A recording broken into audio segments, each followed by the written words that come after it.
This is the cash depot, let's say. It's now the CEC Bank, a very historical building. One of the most beautiful, if not most remarkable buildings of the whole city.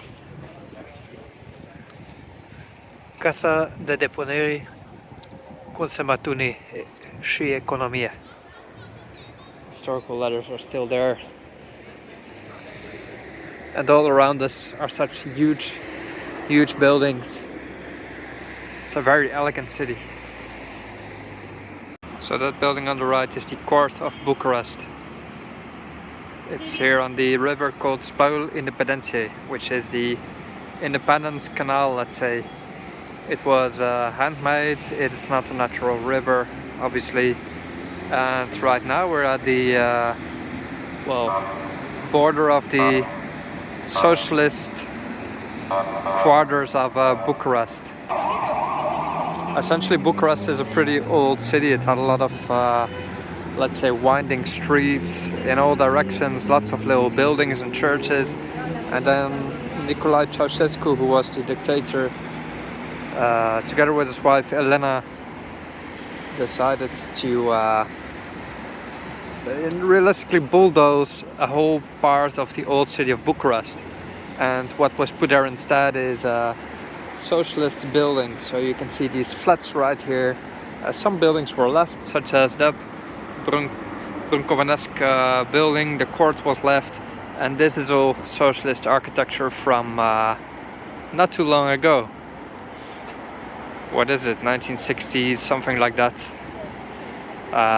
And if you go more this way, you'll see only flats and huge buildings. What we see piercing there right in between is the Casa Popolului, which is the second biggest building in the whole world.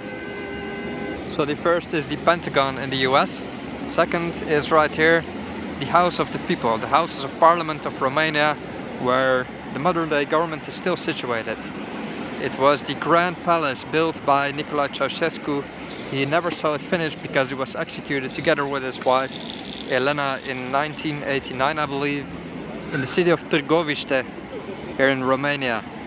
Yes, Bulgaria has a city of Târgoviște, but so does Romania, and that's where the then Romanian leader was captured by the Romanian army, which turned against him after a revolution here in Bucharest. So the revolution started in Timișoara, which is a city in the west of Romania bordering Hungary and Serbia. It's not too far.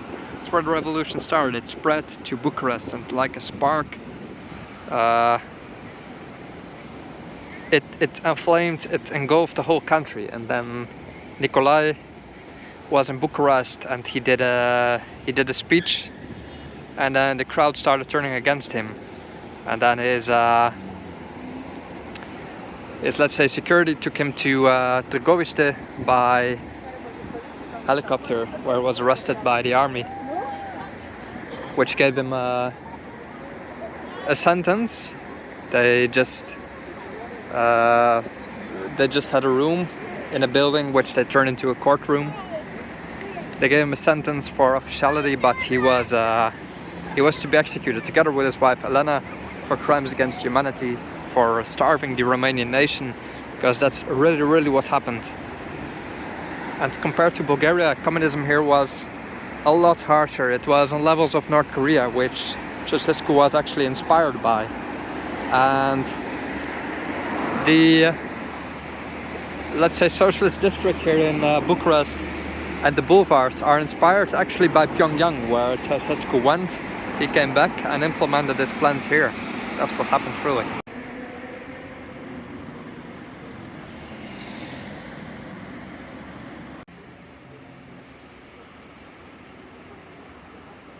There is a word in Romanian for bimbo with the fake lips and all that. In Bulgarian it's kifla, which is basically that's what I call it. In Romanian it's pichponka. That's how they would call such a lady. And there's a middle term for it as well. It's called cocalar. So a cocalar. And right now, walking through a gallery underneath these buildings, I'm in the socialist heart, the communist dream of Nicolae Ceausescu.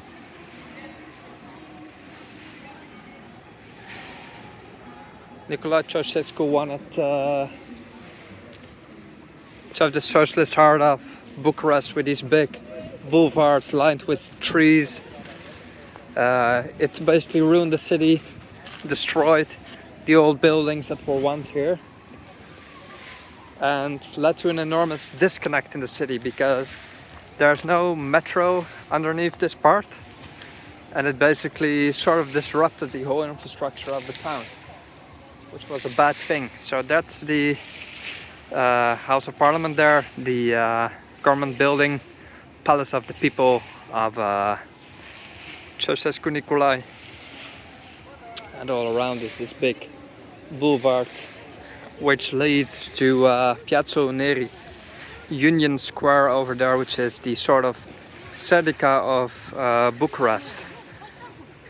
Piazza Neri is the heart of the city, for better or worse. There used to be a lot of old buildings there as well, but they were destroyed, and now it's just a huge concrete monster, but it's still kind of cool. As I said, for better or worse. And the lamp posts haven't changed. You can see this is how a good old communist lamp post used to look, and it's now been replaced by LED lights, but the actual construction is still the same. So this is how the grandeur of the city used to be. It's obviously with a lot of mixed feelings. It destroyed an old city, and it's an open wound never to be healed for Romania. So if you have Romanian friends, you shouldn't go around saying, oh, this is the most beautiful part of the city or something. You would kind of, it's a little bit offensive. A lot of people died for their freedom here by the thousands, not only of poverty but also during the revolution. So when I say by the thousands, I mean it. Many thousands of people died to make Romania a free country, and they were absolute heroes. There's a metro station dedicated to them called Eroi Revoluție, which is Heroes of the Revolution, and that just says enough about the suffering. And the nice thing though is that they haven't modernized it, so if you do want to get a feel of how it was during that era, you can just have a walk here, and it is as if you're back in those very days. This will probably get an upgrade at some point, but then it will lose its character, the character that it has. Let's say, why not keep it, you know? At least you can see what it was like. You can see that it is an open wound in the city, because this is essentially the center, but it is not used as the center. You need to see it to believe it. It's kind of a deserted street. It's always been like that. It doesn't really lead anywhere except to the palace. So the thing is that you have this, as I said, an open wound. It's not used for restaurants, for cafes. It's a street where nothing happens. And that's the thing with governmental planning. They just do something. They have no idea what they're doing, and they sort of destroy things with their grand plans. See, of just a few people strolling around, but although it's the center of Bucharest, there's nothing going on. So it's ruined the city once and forever. Right now I'm getting to Piazza Neri, which, as I said, is the actual heart of the city, where there is a whole lot going on, because it is the traffic junction of the center. The metro joins here, and trams, and the Patriarch of Bucharest, which was not destroyed, is situated behind these buildings. There are some huge church buildings up the hill here, which are actually pretty cool. But this here is the beginning of Piazza Neri, which is so big that I cannot capture it in one view. It starts here, where the tram joins, and then it's all the way up to there. Piazza Neri, Union Square here in Bucharest, which is pretty cool, I have to say. So when I said that Bucharest is bigger than Sofia, this is what I actually mean. This is Piazza Neri, which is the huge megalomaniac square, the heart of the city of Bucharest. goes all around with boulevards left and right, fountains everywhere. Union Square right there. It's incredibly big, you cannot even see half of it. So there in the back is the huge new cathedral that I discussed in another video. It's incredibly big right there. Should go there to see it as well, maybe tomorrow. And Piazza Neri right here, long time no see. I do like it. I don't like the ideology of socialism at all, despise it, but it sort of gives me big city vibes, and that's what I truly like. It's a big ass square.